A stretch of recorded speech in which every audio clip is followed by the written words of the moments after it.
Namatay sa pananaksak ang isang lalaki sa Bacolod City. Ayon sa mga saksi, tumakas ang di pa nakikilalang salarin sakay ng isang pedicab. Base sa investigasyon ng pulisya, kalalaya lang ng biktima sa kulungan dahil sa kasong murder. Paghihiganti raw ang posibleng motibo sa krimen. Pinaghahanap na ng pulisya ang salarin. Ikinagalit ng mga taga Iloilo City ang ilang oras sa blackout sa lungsod kagabi. Doble perwisyo raw kasi ang inabot nila lalo't mainit ang panahon. Inirereklamo rin ng mga residente ang hindi pag-aabiso ng maaga ng Panay Electric Company kaugnay sa blackout. Wala pang pahayag ang PECO kaugnay nito. Nauna naman na silang nag-anunsyo na mawawala ng supply ng kuryente sa ilang bahagi ng Iloilo City para sa kanilang preventive maintenance sa Sabado.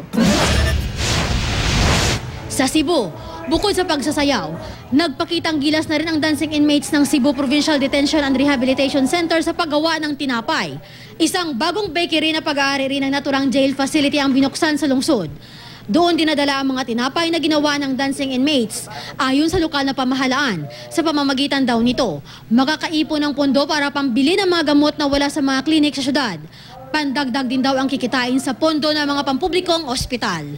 Ninita Hubilla, Nagbabalita, Pilipinas!